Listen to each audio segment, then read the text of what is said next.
Hi everyone! Today we are focusing on quick and easy tips for recording in Seesaw. So if you have never joined us for PD in your PJs, welcome. We're super excited to have you. Just note, because you registered, if I could talk, if you register for the session, you will get the email and slides sent to you after the session airs. So let's just get started right away. This is a sprint session, so we'll be done in about 10 minutes. I'm Angela, and I have taught kindergarten for 15 years, and I now lead the community team. So a lot of the info I'm going to share with you today, specific to recording and recording spots, comes from my experience in my kindergarten classroom, which is a very busy, bustling place, and working with Seesaw. So if you want to connect with me, you can find me on Twitter, of course, and of course Seesaw as well. So the first resource I want to share with you is our recording spot poster. This is something that I really started, number one, because when I started using Seesaw in my kindergarten classroom, as you know, we all know, we are probably in classrooms that are busy. Learning is happening, they're noisy, it's loud, there's a lot of things going on. And I found that for my students to be able to do a recording and have that time for reflection, it worked to set up a recording spot. Because I was working with younger students, also having some visual prompts for them when they got to that location was helpful as well. So was born the recording spot poster. So in my classroom, what I literally did was I had 5 shared iPads, and if I looked in my classroom, I had 4 corners of my room. So I put a recording spot in each corner of my classroom, and then I found another little quieter spot that would be a good place to have a recording spot. So literally all I did was I stuck up this poster and we were good to go. As a class, we practiced as soon as we were capturing our learning in Seesaw. We might be at a table surrounded by peers. Maybe we're doing a science experiment. If they captured a photo, we practiced then after they have their photo, they would walk to the recording spot. So anytime they were recording audio, they walked to that recording spot. Number one, to reduce the background noise a little bit, but number two, to give them these prompts to make sure they're stopping and they're thinking, having that moment to reflect. So when they got to the recording spot, they would follow these prompts and then do the recording and explaining of their thinking. So that was just a good routine. I would encourage you to have something set up like that for your class. If you're thinking, oh my gosh, these recordings are so loud, some of that I think you have to just let go, because hopefully you are in a busy classroom. It is not going to be silent. It is not going to be, you know, no one talking. And I always chuckled as well because I would often hear myself in the back of the recording. But I guess that just hit home with the fact that students are using it independently. So if you want this recording spot poster, you can just follow the link here. It's also on our website at ideas.seesaw.me. This is a little photo that we actually found on Twitter. This is pretty awesome. A teacher actually blew up our recording spot poster and made a gigantic poster, and has her students there in a recording spot. You see their cute little phone that they actually have connected to their iPad as well. Lots of teachers are buzzing about those and lots of sharing about where you find those.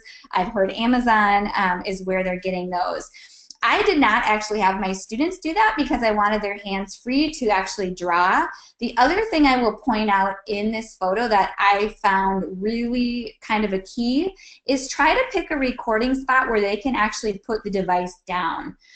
If they're standing there and they have it in their hands, you'll notice there's a lot of wrestling, they're moving, they're putting their hand over the mic. It is more helpful for students if you actually have a spot in the recording spot where they can actually put the device down. So all of mine had that with the places I picked out in my room. If they didn't, they just set the device on the floor and they were, you know, sitting right next to it. The other thing I want to note too is practicing with your students with this pause button. Some of them don't realize when they're doing a recording, they can actually pause the recording and then touch that again to record again. So as they're getting started with their reflecting, they might need to use that pause button to kind of get, you know, get their thoughts in order. So that's kind of a good thing to also practice.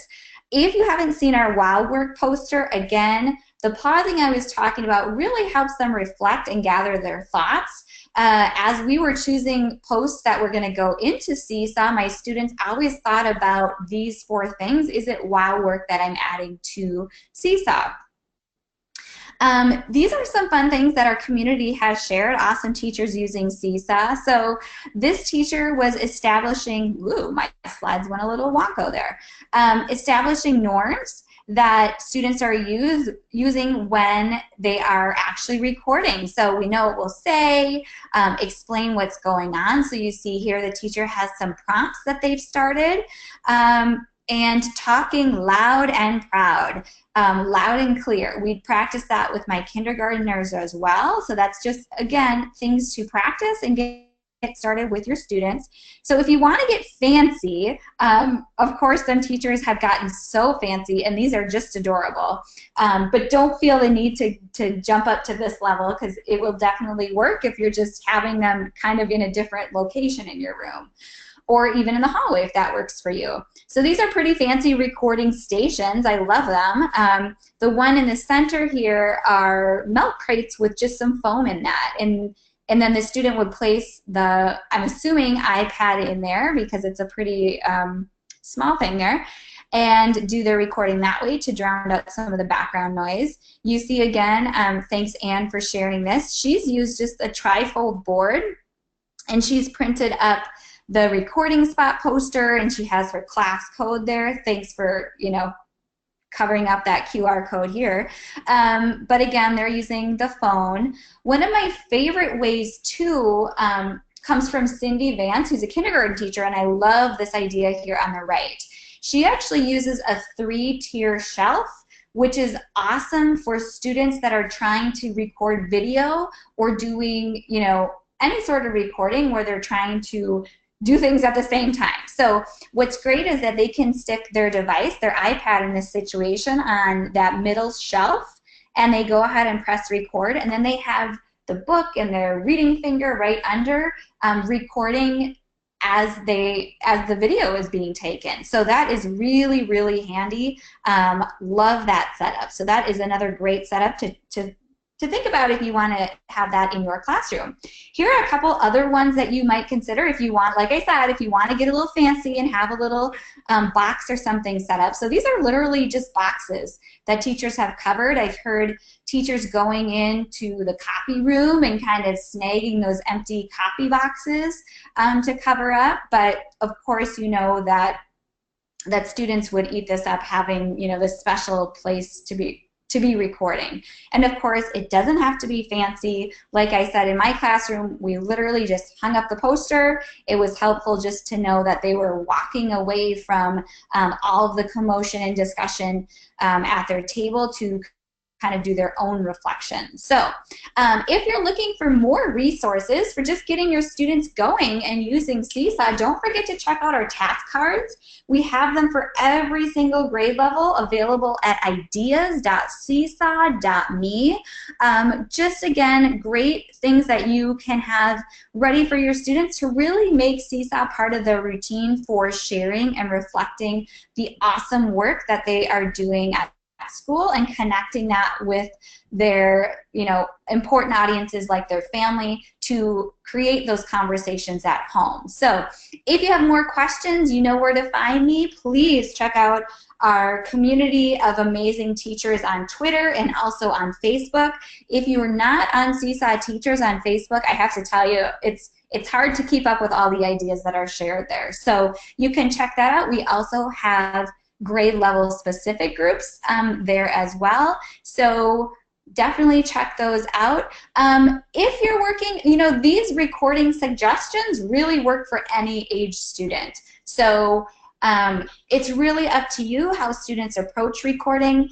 I don't think they necessarily have to write out what they're going to say. My students never wrote out what they were going to say. They just thought through and shared their thinking, but that's completely up to you how you want to set it up. So thanks everyone for coming today, and I can't wait to see how your students are sharing their learning.